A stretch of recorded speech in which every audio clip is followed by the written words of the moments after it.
Hi, and you're now with the Forerunner Chronicles. All right, everybody, so if you haven't been watching closely the whole situation that is currently unfolding in Japan, I'm talking about the whole catastrophic nature of the meltdown at Fukushima, then whatever you're doing right now, you need to stop that and take a look at what I'm about to show you, because it is absolutely out of control right now.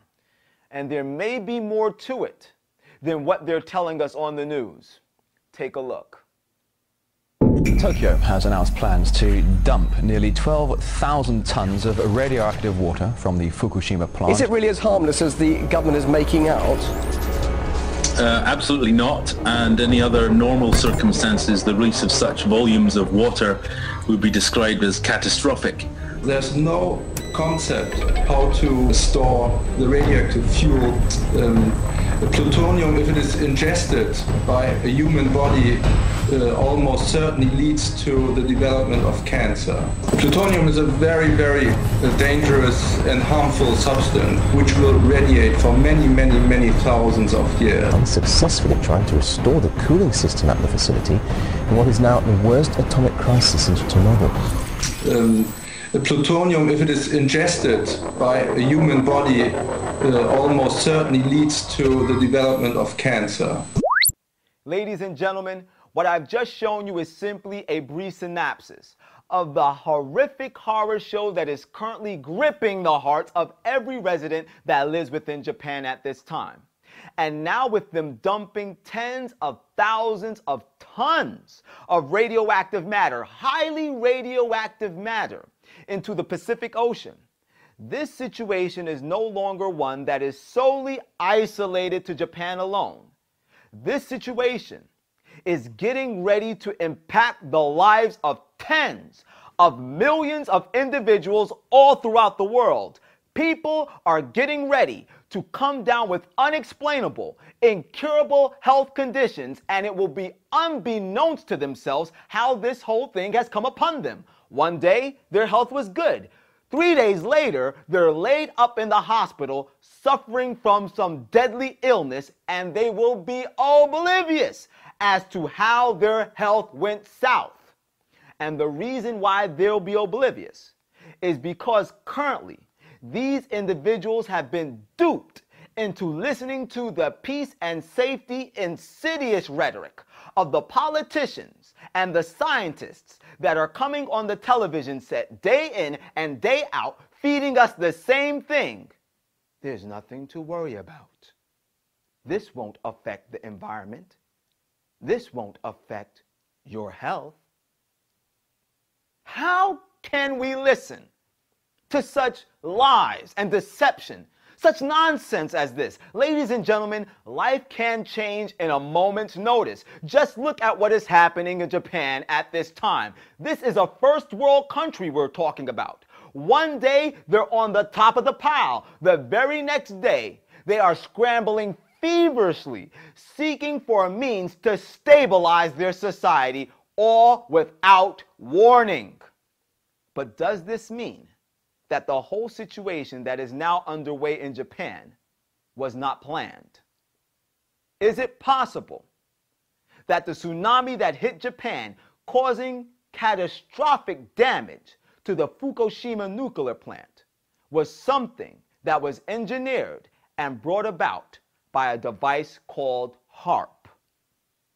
If you're not familiar with what HAARP is, HAARP, High Frequency Active Auroral Research Program. It is a field of antennas on the ground in southeastern Alaska, so linked together as to work as one giant antenna. It's 360 antennas. Each can generate 10,000 watts, 3.6 million watts collectively. The largest legal AM radio station in the U.S. is only 50,000 watts. But they're not broadcasting out. They're broadcasting up. When HAARP is fired up, all those antennas shoot powerful radio waves into the ionosphere, the uppermost part of the atmosphere. They literally heat it. They create irregularities that allow the ionosphere to bounce powerful radio signals back to Earth. and when that high-powered beam returns back down to Earth, It not only has the ability to change the weather, and if you thought you didn't hear me right, you heard me right. HAARP has the ability to control the weather. But that high-powered beam that is shot up into the ionosphere by this mechanism also has the power to cause earthquakes. And earthquakes, we know, are the cause behind tsunamis. Now, when this beam is fired off from HAARP, it causes these erratic, radical patterns in the clouds of the sky, like the following images that I'm showing on the screen at this time.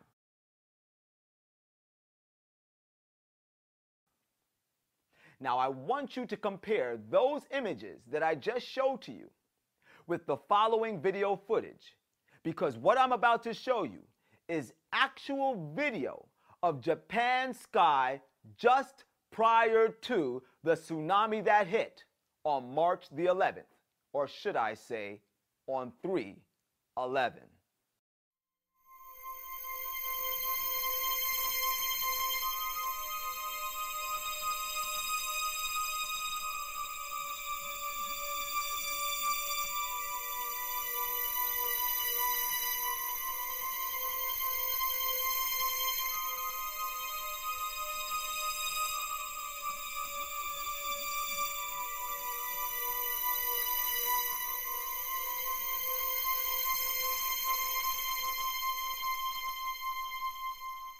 Now, after observing that video footage, it's pretty clear to see that the abnormal cloud patterns that were present in the skies above Japan just prior to the tsunami that hit on March the 11th are exactly the same as the peculiar cloud patterns that are produced by the powerful antennas of HAARP. But if that's true, could it also possibly be true that the government of the United States of America is responsible for creating the massive cataclysmic tsunami that hit the shores of Japan, bringing absolute destruction to everything in its path and turning their reality into a living nightmare? Could something like that be possible? How could the government of the United States of America be responsible for perpetrating such a heinous criminal act as this against Japan? I mean, before we start accusing people, there has to be seen a very clear-cut motive as to why this type of evasive action would be carried out. Some extremely clear-cut motives. Do you think it's possible that the government of the United States of America is familiar with the fact that Iran's biggest export is oil? Oil makes up 96% of Iran's exports. And out of that 96% of Iranian oil that is exported, Japan is responsible for purchasing 12% of that Iranian oil at a whopping $12.7 billion. And those are the old statistics from the year 2007, making Japan one of the largest, if not the largest, importer of Iranian oil.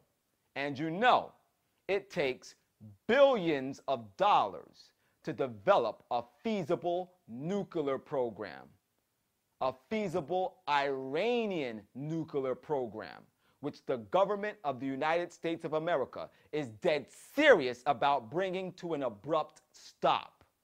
Do you think our government is familiar with this information that I have just shared with you? Or how about this information?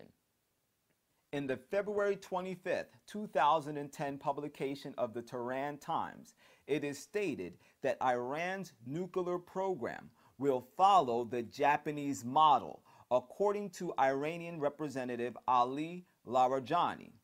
Then, in another notable publication, Japan Today, in June 2010, the Iranian Vice President Ali Akbar Salih is stated as saying that Iran expects Japan to fulfill its promise of helping it to build nuclear power plants. He also stated that Tokyo was so keen for nuclear cooperation with Iran especially in the construction of new power plants, that it asked Iran not to act hastily in signing contracts with other countries.